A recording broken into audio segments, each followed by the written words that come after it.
अलंकापुरी पुण्यभूमी पवित्र, तिथे नांदतो ज्ञान राजा सुपात्र. तया आठविता महापुण्यराशी, नमस्कार माझा सद्गुरु ज्ञानेश्वरासी. नमोऽनंताय शुद्धाय कूटस्थायात्मने नमः. प्रेमांबुधिविहाराय ज्ञानराजाय ते नमः.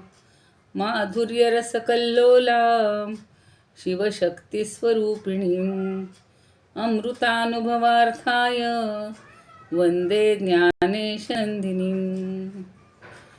ज्ञानदेव गुरु ज्ञानदेव तारू, उतरील पहिलं पारू ज्ञानदेव. ज्ञानदेव माता ज्ञानदेव पिता, तोडील भव व्यथा ज्ञानदेव.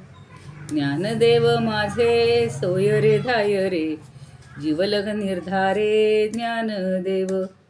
सेना म्हणे माझा ज्ञानदेव निधान, दाविली निज खूण ज्ञानदेवे. ज्ञानियांचा राजा गुरु महाराज, म्हणती ज्ञानदेव तू माईसे.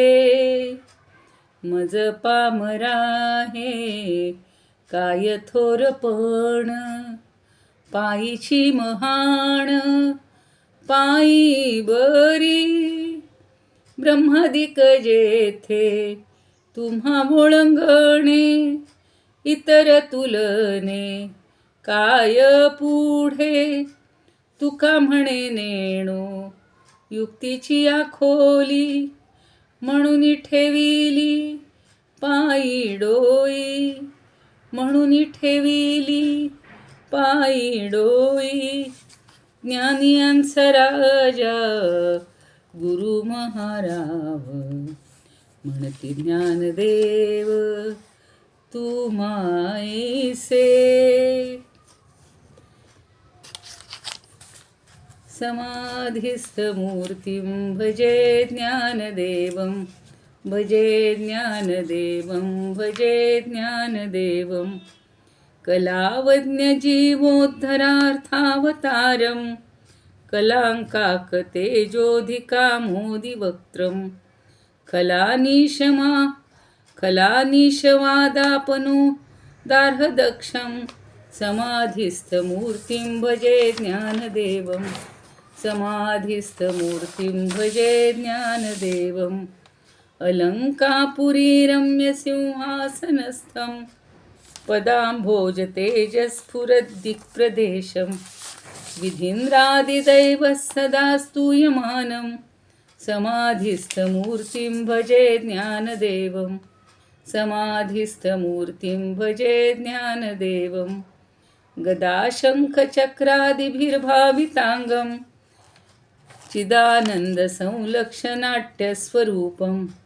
यमाद्यष्टमे भेदाङ्ग योगप्रवीणं, समाधिस्थ मूर्तिं भजे ज्ञानदेवं. समाधिस्थ मूर्तिं भजे ज्ञानदेवं. लीलायस्य वक्त्राच्छ्रुतिं पाठयन्तं, प्रतिष्ठानपूर्यां सुधीसङ्गसेव्यं. चतुर्वेदतन्त्रेतिहासादिपूर्णं, समाधिस्थ मूर्तिं भजे ज्ञानदेवं. समाधिस्थ मूर्तिं भजे ज्ञानदेवं. सदा पंढरीनाथ पादाब्जवृन्दं, निवृत्तेश्वरानुग्रहात् प्राप्ततत्त्वं. महेन्द्रायणी तीर भूमौ वसन्तं, समाधिस्थ मूर्तिं भजे ज्ञानदेवं. समाधिस्थ मूर्तिं भजे ज्ञानदेवं.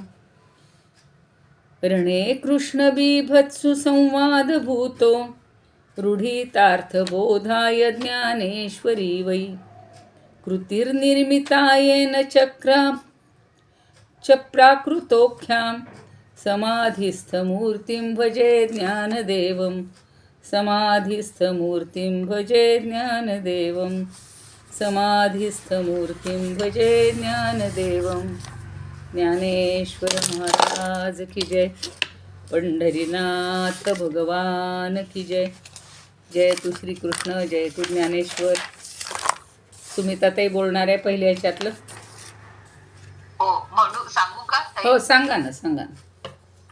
46वी ओवी हां पहिल्या शिवशक्ती हो याच्यामध्ये समावेशांमध्ये.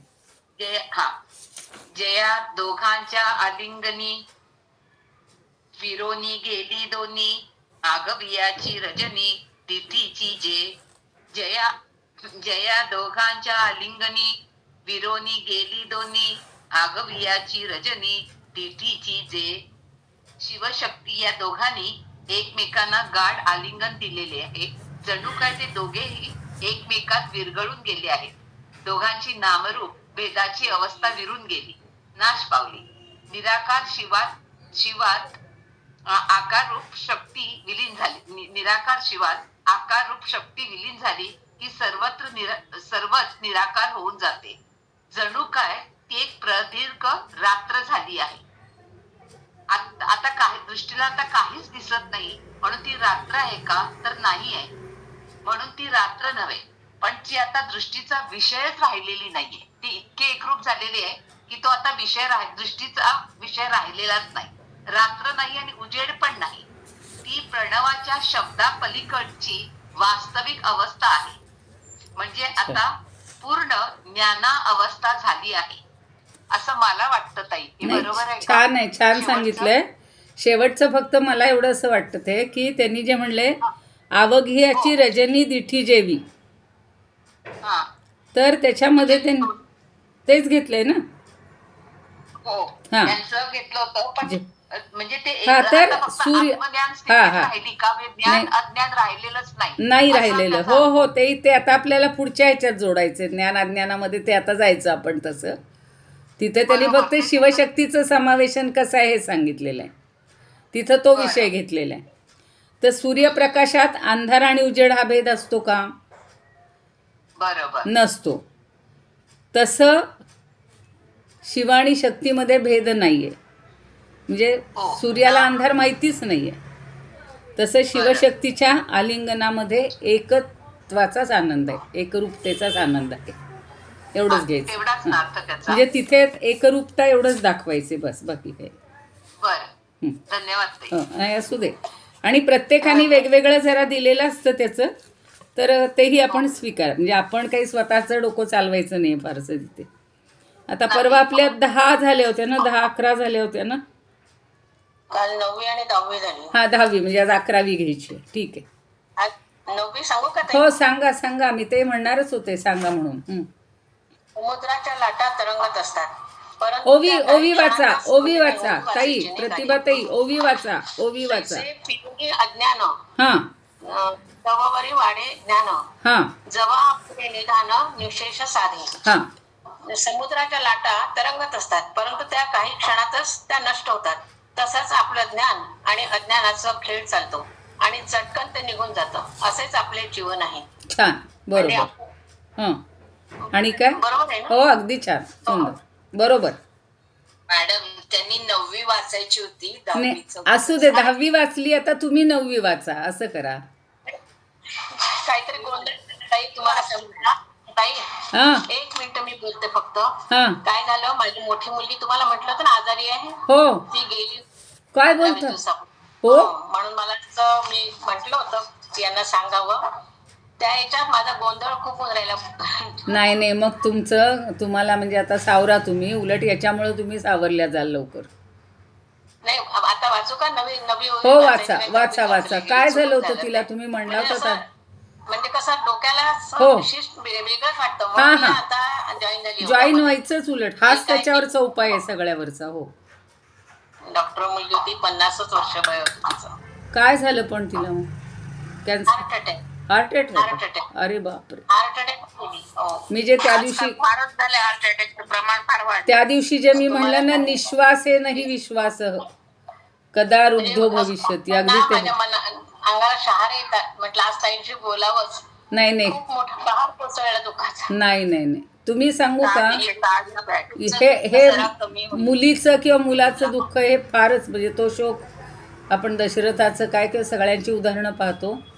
तो खूप मोठा शोक असतो. पण तुम्ही याच्यातून सावरून निघाल एवढं मात्र मी तुम्हाला विश्वास देते. म्हणून मी या 2-3 दिवसात जॉईन झाली. म्हटलं नाही नाही बस. आता आपण थोडंसं मनाला काहीतरी कुठे नाही नाही, हे अगदी करावं. अगदी अगदी. आता तुम्हाला सांगितलं ना आत्तासुद्धा जशी असं क्षणाक्षणाला काय होईल. आता काल ह्या वेळेलाच माझी चालली होती मंदिरात जायची गडबड. हा. मोदक नेत असते सगळ्यांना प्रसादाला. आणि ह्यांना एकदम इतक्या उलट्या आणि इतका त्रास व्हायला लागला की 2-2.5 तास म्हणजे गोंधळून गेले होते. आणि मी घरात कुणीच नाही असंच. बरंच आहे. हो, पण ते झालं म्हणजे परमेश्वर म्हणून नंतर तेच म्हणले विष्णू सहस्रनाम लाव. मी आपली गणेशाचं अथर्व शीर्ष चालूच होतं माझं सकाळपासून. आणि त्यांना अचानक त्रास सुरू झाला. आत्ता जरा बाहेर जाऊ नका म्हटलं तर ते आता क्लास आहे म्हटल्यावर त्यांना सुचे ना काही. मग म्हणे मी बाहेर जाऊन येतो. पण आपल्याला थोडी काळजी वाटते ना. काल त्यांना जोरात चक्कर करत होती. तुम्ही तेव्हा म्हणल्या होत्या मुलीला बरं नाही आहे. पण तिचं माझ्या बहिणीचं असंच झालं होतं. ती सिस्टरच होती, नर्स होती. आणि तिनं अगदी भाकीत केलं होतं की मी एवढेच दिवस जगणार आहे. म्हणजे अक्षरशः त्यांना आतून काहीतरी वाटत असल्यासारखं असतं ते. त्यांचं आयुष्य तेवढंच होतं. तिच्या यजमानांना आणायला गेली होती आणि तिथेच तिला थोडा त्रास झाला. ताबडतोब ECG काढला. तो जरा बरोबर वाटला नाही म्हणून दीनानाथला आलो. हां. आणि 100-1 डॉक्टर तिच्या भोवती होते ताई. खूप हो, म्हणजे आमच्या प्रश्नच जावयाची नाही. काहीच त्याच्यामध्ये हे नाही कसूर. सगळे लोक त्यांना इथे ओळखतात दर तळेगावमध्ये. दोघंही डॉक्टर आहेत का? शनिवारी थोडी बरी वाटली. शुक्रवारी ऍडमिट केलं रात्री. दीनानाथ केलं होतं तिला. अरे बापरे. शुक्रवारी ऍडमिट केलं. शनिवारी थोडा वेळ बरं वाटलं. आता असं वाटलं रविवारी ती घरी येते. सोमवारी मी तिच्याकडे जाईल. तिला विश्रांती देईल. हो. सगळे माझ्या मनात विचार तसेच राहिले. आणि रविवारी रात्री अचानक तिला पुन्हा 3रा स्ट्रोक आला की ती गेलीच. अरे बापरे. ते काल जे वाचलं ना दिव्याची ज्योत, मी सांगत होते उदाहरण, हेच उदाहरण सांगत होते की शेवटच्या क्षणी ती मोठी होते प्रज्वलित आणि तिचा तिथेच अंत असतो. हे सगळं जगातलं सत्य आहे. हे सगळ्यातलं सत्य आहे. ते आपल्याला सत्य लक्षात येत नाही. त्यातून म्हणते आई कशी आहे. बघा जाऊ दे तिला. आपण सगळेजण आत्ता सगळे मिळून नाव काय होतं ताईचं? डॉक्टर मृणालिनी नाईक. बरं बरं, मृणालिनी. श्रद्धांजली वाहू आपण. हां, तेच करूया. मृणालिनी ताईंना आपण श्रद्धांजली वाहूया की एक डॉक्टर असून सुद्धा आपल्या हातात हे आयुष्य नाही एवढं लक्षात घ्यायचं. आणि म्हणूनच परमेश्वराला ज्ञानदेवांना हीच प्रार्थना करायची की या सगळ्या सुखदुःखातून वर येण्याची किंवा बाहेर पडण्याची आम्हाला शक्ती दे. हाच अनुभवाचा अमृत आम्हाला दे असं म्हणूया. आणि त्या ताईंना सद्गती देवो. त्यांना आपण सगळ्यांच्या वतीनं श्रद्धांजली अर्पण करूया. प्रतिभाताईंचं कौतुक म्हणत नाही आहे पण त्यांच्या धारिष्ट्याला सलाम की स्वतःच्या तोंडून अशी सांगायची वेळ आणि स्वतः त्या हजर झालेल्या आहेत. तर यातच त्यांनी आपल्याला एक आदर्श घालून दिलेला आहे. सेम घटना घडलेली होती माझ्या बहिणीची, माझ्या भावाची. अशा खूप घटना आम्ही पण अनुभवलेल्या आहेत की अगदी गेल्या मी परवा सांगत होते ना, खरं हे सांगू नये पण परवा असं वाटलं की ह्या उदाहरणातनं आपल्याला इतरांना एक प्रेरणा मिळत असते. तर आधी त्या ताईंना आपण हे म्हणूया. एक श्लोक म्हणते मी. ओम पूर्णमद पूर्णमिदं पूर्णात् पूर्णमुदच्यते पूर्णस्य पूर्णमादाय पूर्णमेवावशिष्यते. ओम शांती शांती शांती.